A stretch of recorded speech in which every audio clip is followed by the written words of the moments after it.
नमस्कार श्रोताओं, आप सुन रहे हैं 91.2 एफएम पर उत्तराखंड मुक्त विश्वविद्यालय का कम्युनिटी रेडियो हेलो हल्द्वानी। मैं दीप्ति कमल जोशी और आज हमारे साथ हैं विकास अध्ययन के सहायक प्राध्यापक महेश उपाध्याय जी।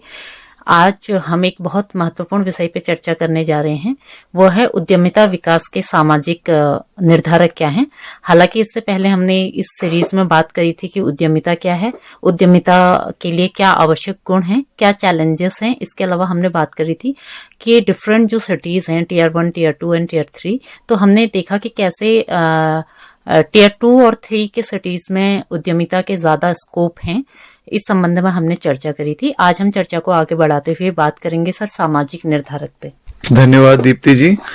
यह विषय आज हर युवा, हर परिवार और समाज से जुड़ा है, क्योंकि उद्यमिता केवल एक व्यवसाय शुरू करने की प्रक्रिया ही नहीं है, बल्कि यह नवाचार, आत्मनिर्भरता और समाज के आर्थिक विकास की कुंजी है। सर, जैसा कि उद्यमिता की पहली श्रृंखला में हमने क्या क्या चर्चा करी थी, हमने उसको इसमें जाना, तो आज हम बात करेंगे कि ऐसे कौन से सामाजिक कारक हैं जो प्रभावित करते हैं। तो उसमें एक तो सर आर्थिकी महत्वपूर्ण कारक है, इसके अलावा तकनीकी जो नई प्रोग्रेस हो रही है वो इम्पोर्टेंट फैक्टर है, इसके अलावा एजुकेशनल और जो सोशियो कल्चरल फैक्टर हैं वो इम्पोर्टेंट हैं। तो इसमें सामाजिक कारकों में जो हैं वो सबसे ज्यादा गहरे प्रभाव डालते हैं, क्योंकि सामाजिक जीवन में आपकी शिक्षा है या आर्थिकी है, तकनीकी है, ये सब सम्मिलित होते हैं। तो आज हम इस बारे में बातचीत करेंगे। जी बिल्कुल मैम। जब समाज किसी उद्यमी के प्रयास को प्रोत्साहित करता है, उसे गरिमा और समर्थन देता है, तब नए नए विचार जन्म लेते हैं। और जब समाज असफलताओं को स्वीकार कर सीखने का अवसर मानता है, तब उद्यमिता तेजी से पनपती है। हाँ सर, असफलताएं जो हैं बहुत सारे कारणों से हो सकती हैं। तो जब हम सोशल फैक्टर्स पे चर्चा करते हैं, तो जैसे सबसे पहला एक कारण जो है वो कारण है जाति व्यवस्था और पारिवारिक पृष्ठभूमि। तो लंबे समय से भारत में क्या है कि व्यवसाय जो हैं जाति व्यवस्थाओं से जोड़ के देखे गए हैं। जैसे आप उत्तराखंड के संबंध में भी ये बात जानते हैं। तो व्यापार जो है खासकर वैश्य समाज से संबंधित कर दिया गया। तो लेकिन आज हालात बदल रहे हैं, तो हर जाति से, हर क्षेत्र से जो युवा हैं वो उद्यमिता की तरफ बढ़ रहे हैं। परिवार के संबंध में सर आप क्या बताएंगे? जी मैम, परिवार की पृष्ठभूमि उद्यमिता को गहराई से प्रभावित करती है। हमारे देश में कई बड़े व्यावसायिक घराने इसकी मिसाल हैं। टाटा समूह ने जमशेदजी टाटा के नेतृत्व में एक छोटे उद्यम से शुरुआत की और आज यह आईटी से लेकर स्टील और ऑटोमोबाइल्स तक फैला है। इसी तरह हिंदुजा समूह ने 1914 में छोटे व्यापार से शुरुआत की और यह अब ऊर्जा, ऑटोमोबाइल और बैंकिंग में वैश्विक पहचान बना चुका है। बिरला परिवार का योगदान भी उल्लेखनीय है, जिसने उद्योग और शिक्षा दोनों क्षेत्रों में देश को मजबूती दी। ये उदाहरण दिखाते हैं कि परिवार की सोच और अनुभव अगली पीढ़ी के लिए उद्यमिता की मजबूत नींव तैयार करते हैं। सर हाँ, ये बात ठीक है, बट इसके अलावा जैसे अभी हम देख रहे हैं शिक्षा और समाज का जो दृष्टिकोण है वो भी इस संबंध में इम्पोर्टेंट है। तो शिक्षा जो है उसमें अब उद्यमिता जो है उसको नए सिरे से परिभाषित किया जा रहा है। खासकर जब हम NEP 2020 को देखते हैं तो वहां पर हम पाते हैं कि अब उद्यमिता, कौशल विकास है या नवाचार पर जो है ये व्यवस्थाएं अब जोर दे रही हैं। जी मैम, और साथ ही साथ समाज का दृष्टिकोण भी उतना ही जरूरी है।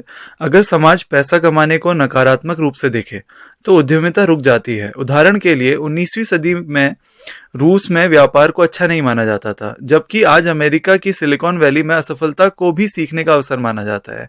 यही वजह है कि वहां से गूगल, एप्पल और टेस्ला जैसी कंपनियां निकलती हैं। हाँ, सिलिकॉन वैली की जो असफलता है वो उसके बाद वहां पर बहुत सारे सफल प्रयोग हुए। हालांकि हम कई बार देखते हैं कि जो असफलताएं हैं उनको इस तरीके से अंकित किया जाता है कि उसके बाद नए प्रयास करना कभी कभी कठिन साबित होता है। जी मैम, लेकिन इन असफलताओं से ही भविष्य की कंपनियां सीखती हैं। अमेजॉन ने वेबमैन से सबक लिया, फेसबुक ने फ्रेंडस्टर से की गलतियों को सुधारकर दुनिया की सबसे बड़ी सोशल नेटवर्किंग साइट बनाई।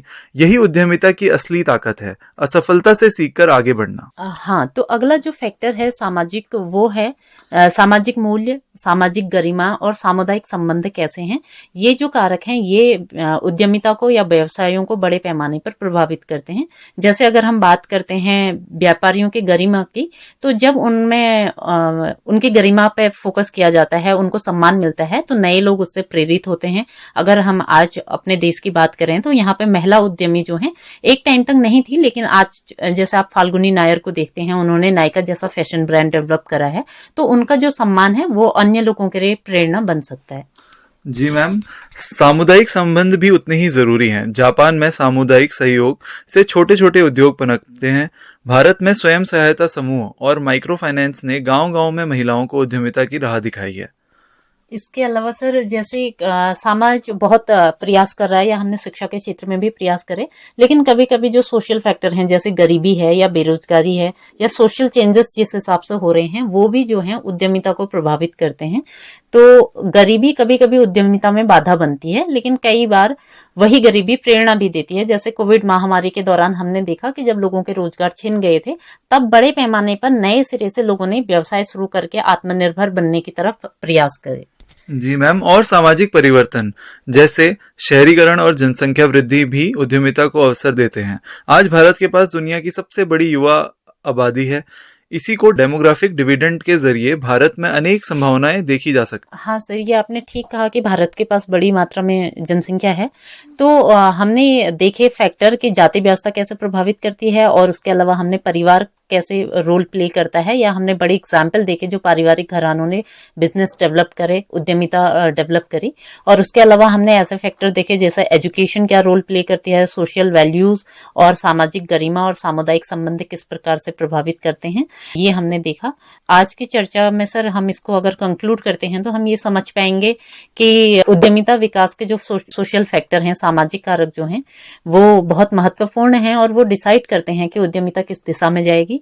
जी मैम, अगर समाज नवाचार और उद्यमिता को सकारात्मक दृष्टि से देखे, असफलता को सीखने का अवसर माने और युवाओं को प्रोत्साहित करे तो भारत निश्चित ही विश्व की आर्थिक महाशक्ति बन सकता है। ठीक है सर, इसी सकारात्मक संदेश के साथ हम आज की इस चर्चा से विदा लेते हैं। आप सुन रहे थे 91.2 FM पर उत्तराखंड मुक्त विश्वविद्यालय का कम्युनिटी रेडियो हेलो हल्द्वानी। धन्यवाद और नमस्कार।